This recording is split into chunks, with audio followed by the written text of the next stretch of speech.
Boa noite. Eu vou falar um pouquinho, falar, vocês estão cansados. Então, o Apoena já levantou umas questões aí, eu vou procurar falar coisas que ele não falou outras coisas. Né? Por que é importante a gente estudar a experiência do Vietnã? O Vietnã é um dos poucos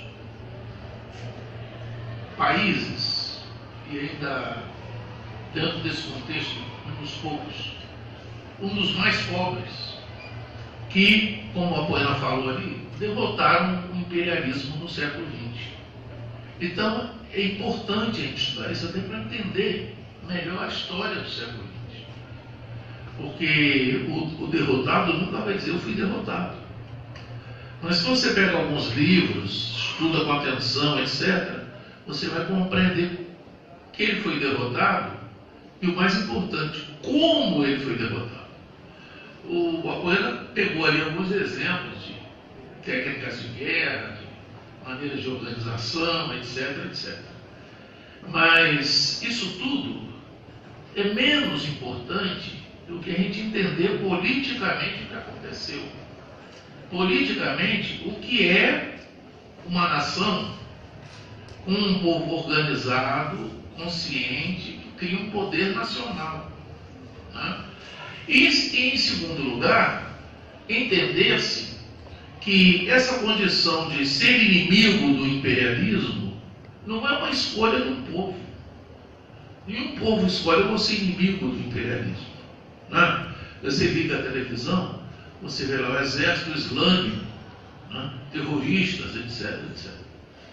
E a primeira pergunta que você tem que fazer é o seguinte: eles escolheram ser inimigos da civilização ocidental, entre aspas?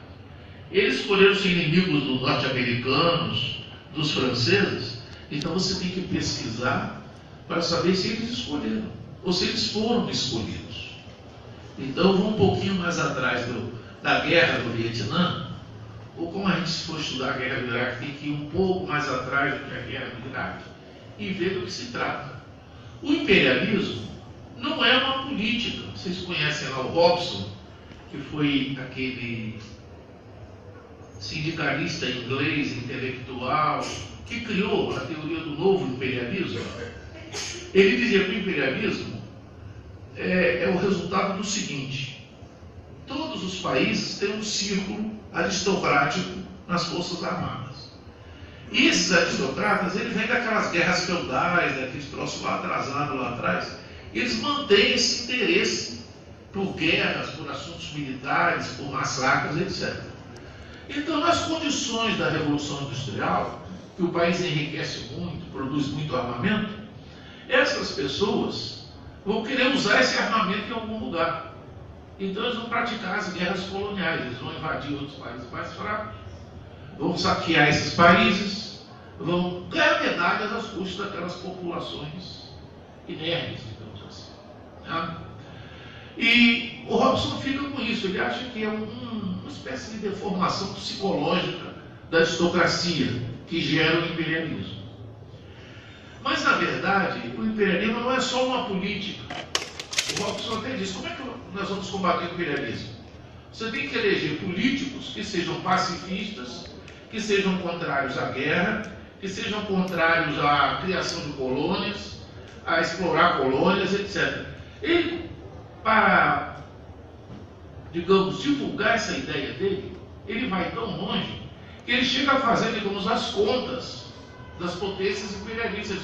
Eles gastam mais para conquistar essas colônias do que essas colônias têm que dar recursos para dar para eles. Então, até economicamente dá prejuízo. A colônia dá prejuízo. Ter colônias dá prejuízo. É melhor não ter colônias do que ter colônias. Então, são ideias ultrapassadas. Então, diz: o governo progressista é o melhor remédio para um país industrialmente desenvolvido, para ele não ter a doença do imperialismo. Ele considera o imperialismo uma espécie de doença política da elite. Se você tiver um governo progressista, ela vai desaparecer. Então, a pergunta que ficou na esquerda, que o Robson fez muito sucesso com esse livro dele, ali entre 1890 e 1914, a Primeira Guerra Mundial, a pergunta que a esquerda discutiu muito é o seguinte: mas o imperialismo, ele é realmente uma política de partidos, de grupos, etc., ou ele é uma estrutura? Quer dizer, alguma coisa se transformou na sociedade de tal maneira que criou-se essa situação desse novo imperialismo. O imperialismo antigo nós sabíamos como é que era, né? Era para conquistar terras, cobrar tributos dos povos vencidos, aquela coisa que, né, que a gente aprende lá na história antiga, na história medieval, etc. E esse novo imperialismo? Então, tem 3 pessoas que vão trabalhar essa teoria do imperialismo do Robson. Vai ser o Hilferd, que é um médico alemão do Partido Social Democrata, né? O Partido Social Democrata e o Partido Comunista, antes da Primeira Guerra Mundial, era a mesma organização, né?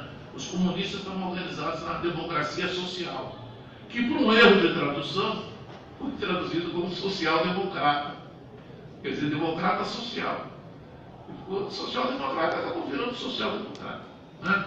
Da mesma maneira que por um erro de tradução, vocês ouvem dizer o nacional-socialismo, que são os nazistas. Mas é o socialismo nacional, porque o outro socialismo dos socialistas é internacional, internacionalista.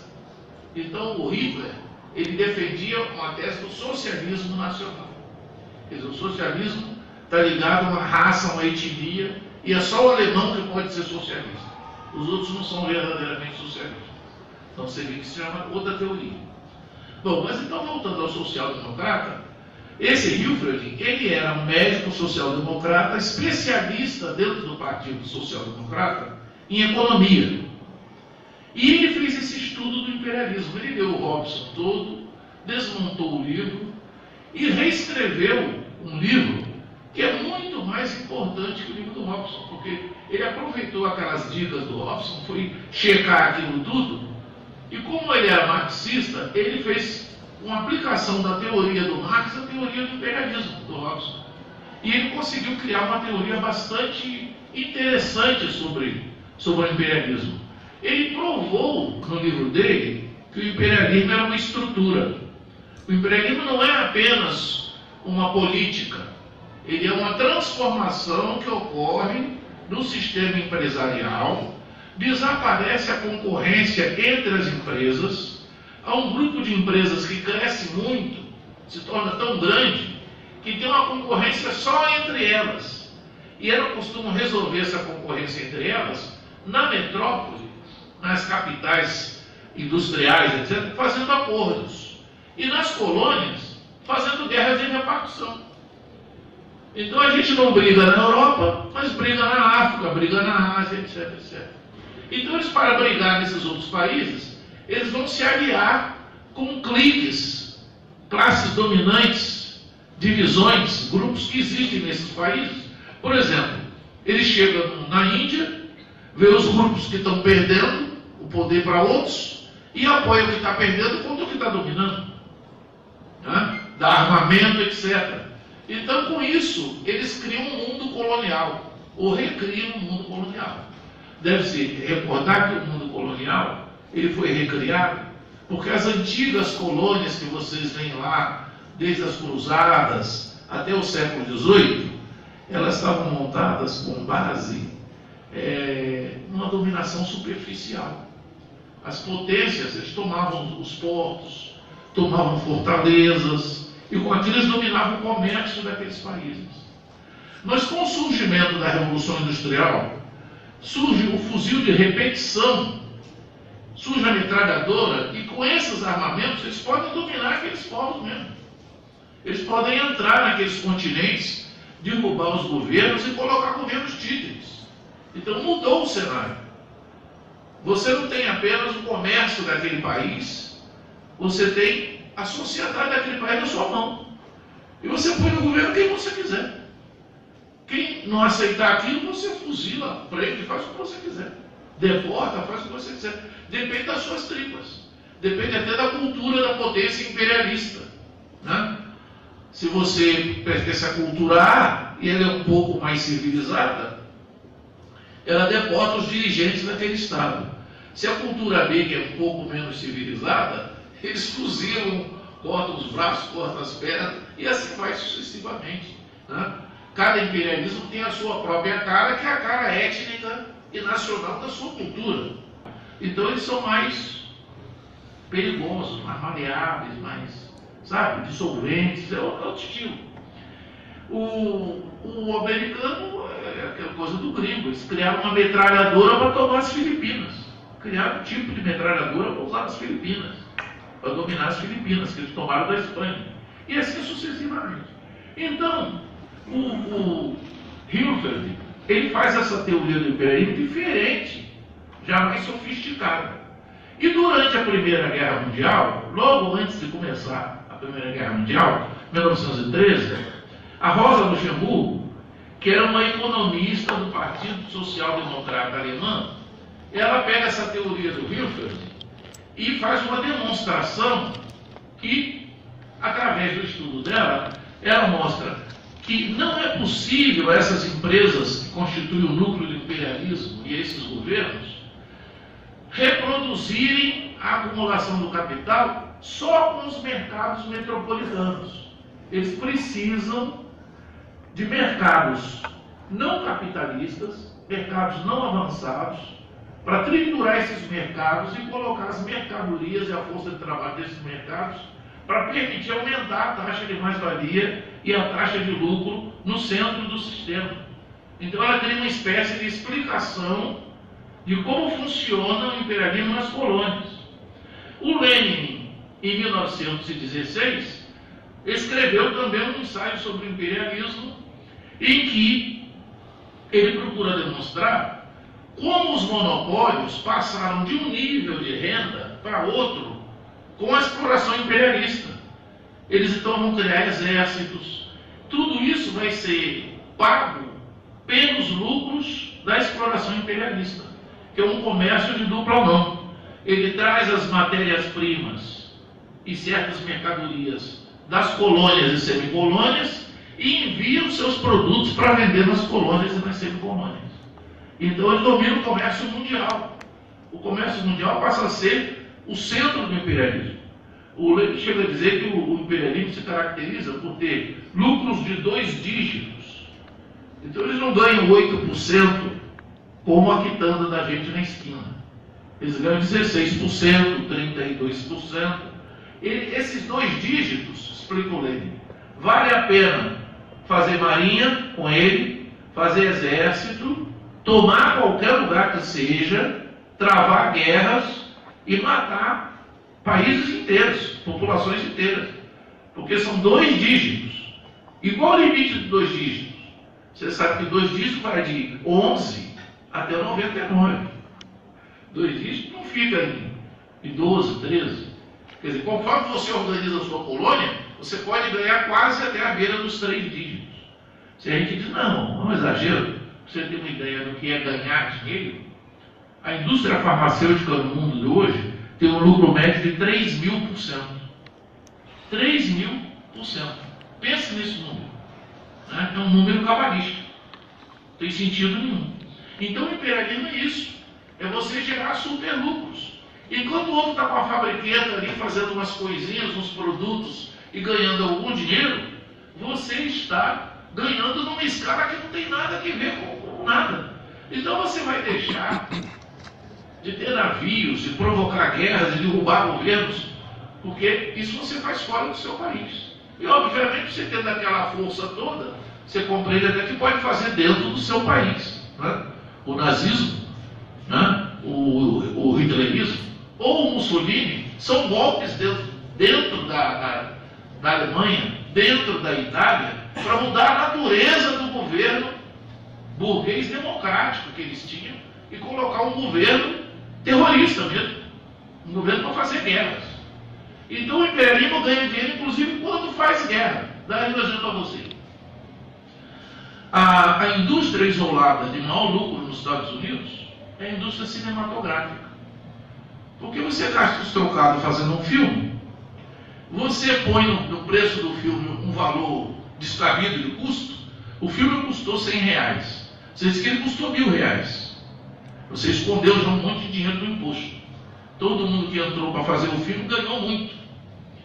E você passa ele no mundo todo, 20 anos depois de você ter feito o filme, está chegando pagamento.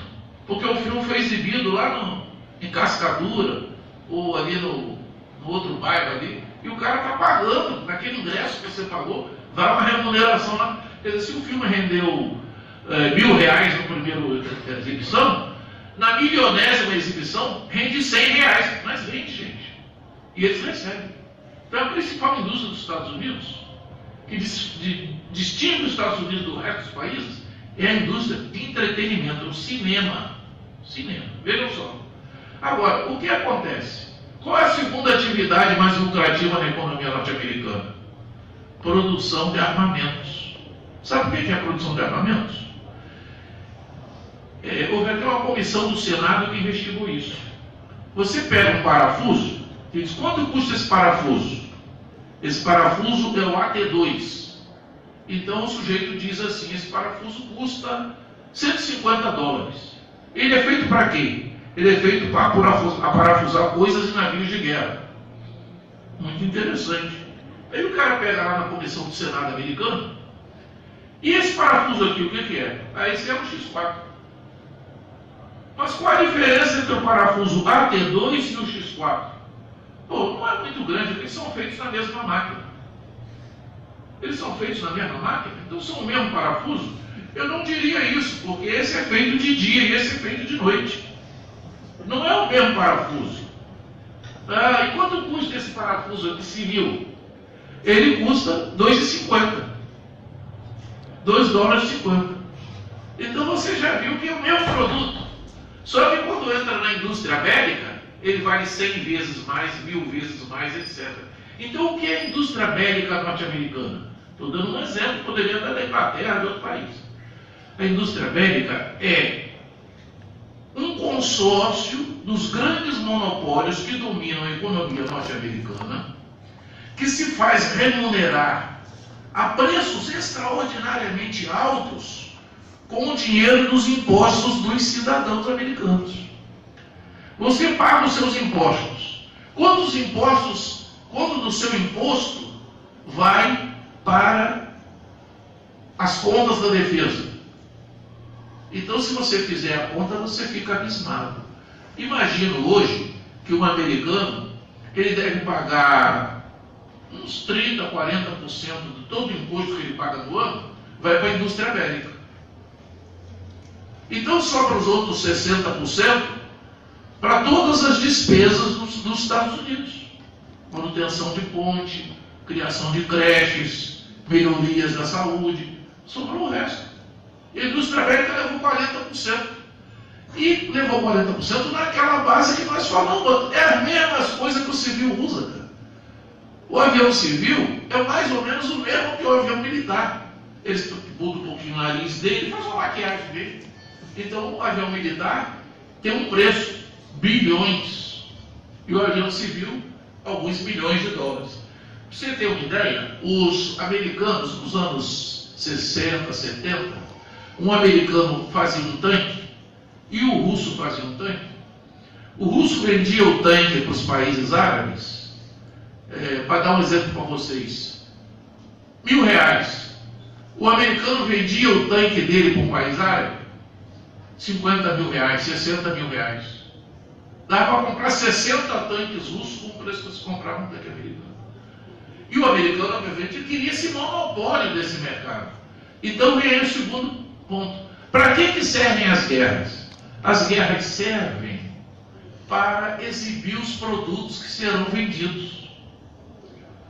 Você tem aqueles aviões de guerra, aqueles foguetes, aquelas bombas, você faz uma demonstração da eficácia daquilo, e todos os príncipes do mundo árabe, todos os chefes do petróleo, todos os chás da Pérsia, vão lá e compram. Me dá 100 aviões desses, me dá 150, é um leilão. Aquela demonstração é um leilão. Por que, portanto, exterminar o Iraque? Exterminar o Iraque para ficar com o petróleo do Iraque, que tem um. E aí tem dois, para exibir o armamento que vai ser vendido para o resto do mundo. Por que o Brasil quer comprar 10 ou 20 aviõezinhos para a defesa aérea brasileira? E os aviões têm que ser americanos, não podem ser suecos, ou não podem ser russos. Se você for no avião sueco, tem componentes americanos. Mas se você for no avião russo, não tem nenhum componente americano, é um concorrente. É um concorrente. Então não serve, não pode deixar de vender. Não é? Aí vamos castigar a Embraer, porque o Brasil faz aviões e está vendendo. Você viu aquele caso dos tucanos, que a Venezuela, o Chaves queria comprar tucanos, e foi impedido de vender os tucanos, porque dentro do tucano tem peças americanas. E o governo americano não autoriza vender peças do equipamento dele para outros países. Primeiro ele tem que dar autorização. O Brasil fabrica o tucano, mas dentro do tucano tem uns americanos escondidos que impedem que o Brasil de vender o tucano para quem ele quer. Então o que adianta fabricar esse tucano? Então o imperialismo não é uma coisa assim. O imperialismo é uma política comercial, é uma estrutura que gera essa política comercial dos monopólios existentes num determinado país e que estão a serviço do lucro máximo dos capitalistas que são os donos desses monopólios. São lucros que não têm nada a ver com o resto da produção no mundo. São lucros exorbitantes. Se a gente entende o que é o imperialismo, então a gente entende em seguida o que é a política de guerra localizada. Quando acabou a Segunda Guerra Mundial, veja, houve a Primeira Guerra Mundial. Qual era o objetivo da Primeira Guerra Mundial? Existiam potências industriais, fizeram a Revolução Industrial, chegaram, né, com seus equipamentos militares altamente concentrados a ter um monte de colônias e não queriam repartir essas colônias com os que chegaram por último. Eu também quero, cara. Tira a mão daí. Isso não é seu. Então, essas potências meditaram e aquele raciocínio que eles aplicavam no preto, no chinês, eles aplicavam no inglês, no americano. Por que não? Por que não matar esse FDP? Vamos matar ele e tomar tudo que ele tem. Né? Só que ele não era chinês, ele não estava pegando o chinês.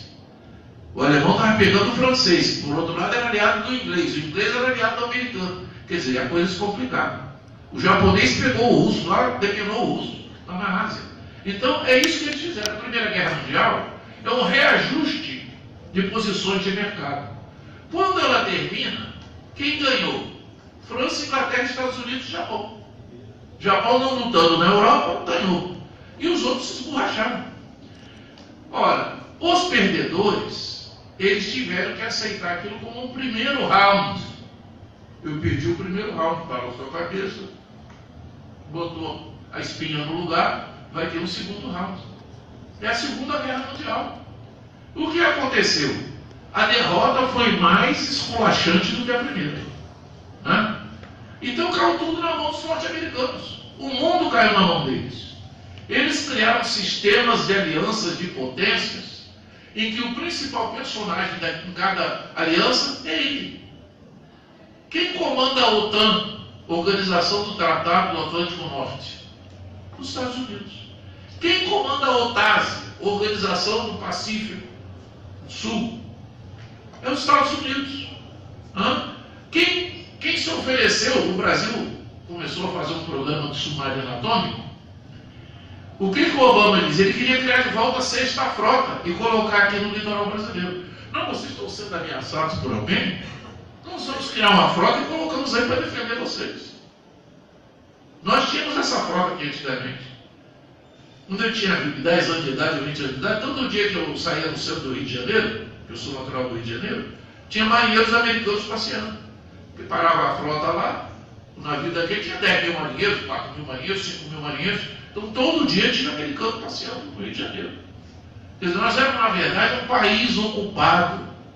É um país ocupado, se você pensa que isso é outra coisa que não isso. Né? Então, muito bem. O Obama, hoje os Estados Unidos, já não tem aquela força, mas o Obama disse, não, nós fazemos uma frotazinha aí, com 2 ou 3 porta-aviões e botamos aí para proteger vocês e os argentinos. Entendeu? O Brasil protestou, não quero, eu quero meu submarino atômico. Como é que eles estão liquidando o submarino atômico?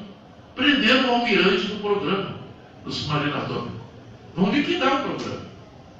alegando o quê? Que ele recebeu 4 milhões, veja, olha a quantia inenarrável, 4 milhões, 1, 2, 3, 4. Deve ser para consertar a piscina da casa dele. 4 milhões da Odebrecht. O que tem seu Odebrecht na Companhia Nacional? Expliquem-me o que tem um almirante que dirige um programa atômico do Brasil receber 4 milhões de presentes de uma companhia nacional. Deveriam ficar negociando com uma companhia estrangeira. Mas se assim não, veja, o almirante está agradando ao Odebrecht, o Odebrecht está agradando ao almirante. O Brasil está se tornando mais amigo.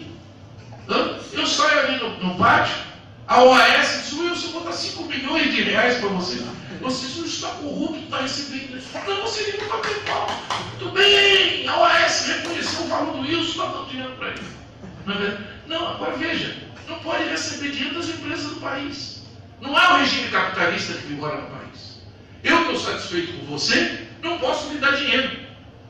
Que coisa estranha. Quer dizer, existe alguma coisa por detrás. É aquela velha coisa que vocês sabem. Se você não está entendendo o que está acontecendo, põe o bode dentro do assunto. Agora você está entendendo com o bode dentro do assunto? Então o bode é que explica isso tudo. Vamos botar o bode, imperialismo norte-americano. Ih, entendemos tudo. Né? Lava Jato, queda do Lula, pobres no seu lugar, entendemos tudo. Tira o imperialismo norte-americano. Poxa, mas por que esse cara prendeu o almirante? Por que não pode ter submarino atômico? Por que a Petrobras deve renunciar a explorar o pré-sal como companhia hegemônica? Aí você não entende mais nada. Você fica cheio de dúvidas. Como você não entende isso? E a situação do mundo no século XX é a mesma coisa. Se você tira o imperialismo, você não entende mais nada. Vem um professor, que era o que o Apoena queria acusar no começo da praça. Vem um professor de história contemporânea, história moderna, e explica tudo para vocês. Você diz, que coisa complicada, eu vou ter que decorar isso tudo, porque eu não entendo nada disso. Não sei como esse troço funciona. Bota o imperialismo dentro, filho. Aí você entende tudo automaticamente, fica fácil. Então é isso que está faltando. É isso que está faltando na explicação. Por que o Caifás brigou com Jesus Cristo? Jesus Cristo era um mendigo, pobre coitado, chorando lá no monte, sentado. Por que o cara foi pegar ele e crucificar ele numa cruz? Você não entende. Bota o tesouro do templo. Um cara falando que a pobreza, falando contra a pobreza, contra a hipocrisia. Aí você entende. Eles precisaram sacrificar o cara porque o cara estava levantando o povo contra eles com aquele discurso. Estava chamando eles de hipócritas. Vocês são como sepulcros, por fora, caiado de branco, limpo, etc. Por dentro, só podridão. Lembra da frase? Custou uma cruz. Vai falar, fica calmo em cima. Então o imperialismo existe, gente. Tudo isso aconteceu no século XX, a guerra localizada. A guerra localizada é um acordo entre as potências imperialistas, dominadas pelos Estados Unidos, que eles não podem fazer guerras entre si. E eles não podem. Os Estados Unidos têm 2.000 bases militares no mundo. Pense nesse número. 2.000. Você vai ali no carrocinha, compra 2.000 balinhas de chupar. Você não vai chupar 2.000 balinhas. Então você imagina uma potência que tem 2.000 bases no mundo. Eu andava na rua da Alemanha, eu só via chipão do exército americano. Eu entrava num bar na Alemanha, dizia assim, você é de qual regimento? Era a pergunta que me faziam. Só porque eu era negro, eu era acusado de ser soldado americano. Não. Quer dizer, os negros na Alemanha são todos soldados americanos. Não é a conclusão que sou obrigado a chegar? Não ficou claro? Não ficou explicado? Eu poderia dizer, sim, mas por que eles pensam que porque eu sou negro, eu sou americana? Não é porque tem bases americanas lá. Você vai no Japão, tem bases americanas. Você vai no, sei lá onde, tem base. No Paraguai tem base americana. Paraguai tem base americana. No Paraguai tem base americana. No sul do Chile tem base americana. E na Amazônia tem mais de 3.000 sargentos americanos que trabalham em ONGs privadas americanas na Amazônia. O jornalista diz, a cidade adquiriu um cheiro característico. Todo mundo borrado, correndo para se esconder. O medo que essas pessoas tinham de ver as pessoas queimadas, despedaçadas, estraçalhadas, gratuitamente, sem eles terem feito nada a ninguém, sem eles terem declarado guerra a ninguém. Porque o pequeno detalhe do imperialismo é isso: ele não declara guerra. Ele não declara guerra. Ele manda primeiro assistência técnica militar para o seu aliado no lugar. Depois ele manda umas tropas para treinar aquelas tropas lá no quartel. Depois ele manda umas divisões para substituir aquelas divisões no campo de batalha. Isso significa o seguinte: como ele não declarou guerra, ele não deve satisfação a ninguém. Ninguém tem nada a ver com isso, a não ser que venha com o revólver na mão. Você imagine que você tivesse um barzinho que você costumava frequentar nas sextas da noite. Você vai lá, você toma a sua cerveja, você bebe a sua cachaça, dá gargalhada com seus amigos, etc. De repente aparece um cara armado no barzinho. Importante e extraordinário para a gente entender. Muito mais do que a criatividade deles, a capacidade deles, a lição que eles dão para a gente. Você vem fazer um curso de história aqui. Se você não entender a história do século XX, você foi lesado. Bateram na sua carteira. Te venderam um bilhete falso. Quando você chegou lá no estádio, falei: esse bilhete não serve para ver esse jogo. Entendeu? Então o que nós estamos fazendo aqui é chamar a atenção de vocês para abrir os olhos. Você lê aquele livrinho vermelho que está ali, você sai do atoleiro, mentalmente. Mas é isso? Você verá que ali não tem grandes teorias complicadas e incompreensíveis. Até nós podemos entender o que está escrito aqui. Nós que não entendemos nada, a gente liga a Globo e não entende nada. O ajuste fiscal, já viu o pobre fazer ajuste fiscal? Isso é uma piada. Um país de quase miseráveis como nós somos, ajuste fiscal. Tá? Você pega no livro do Keynes, está lá o ajuste fiscal porque está cheio de rico. E precisa tomar o dinheiro desses ricos e gerar emprego com os pobres. E aí o ajuste fiscal é o contrário. Está cheio de pobre. Cada um com 20 reais na mão, precisa tomar esses 20 reais desses pobres e dar para os ricos. O ajuste fiscal está desse para baixo. É o jogo da capoeira, no mau sentido. Porque os capoeiristas antigos diziam: se você não pode andar com a mão no chão, e se você precisa de outra coisa para derrotar o seu adversário, que não seja a cabeça, e a cabeça não é para ele pensar, é para ele bater no adversário. Essa é a ironia do capoeirista. Então você não joga capoeira. Porque bater no outro com o pé, qualquer um bate. Então os capoeiras antigos, eles não batiam com o pé. Eles fingiam que iam bater com o pé, mas eles só ganhavam quando ele batia com a cabeça e o outro caía. Então, estão aplicando capoeiragem da boa na gente. A velha capoeira da Angola está sendo aplicada na gente. Porque você tem que levar a sua nota de 20 reais para resgatar os ricos. E coitado, como eles estão sem dinheiro? Vocês têm que contribuir para eles. Eles só estão tirando 700 bilhões no mercado financeiro por ano. Então, contribuam para eles. Como é que você quer ter escola? Como é que você quer ter hospital? Contribua para eles. Quando eles ficarem mais ricos, eles abrirão novas atividades onde você poderá trabalhar. Você entendeu isso? Eu não entendi. Obrigado.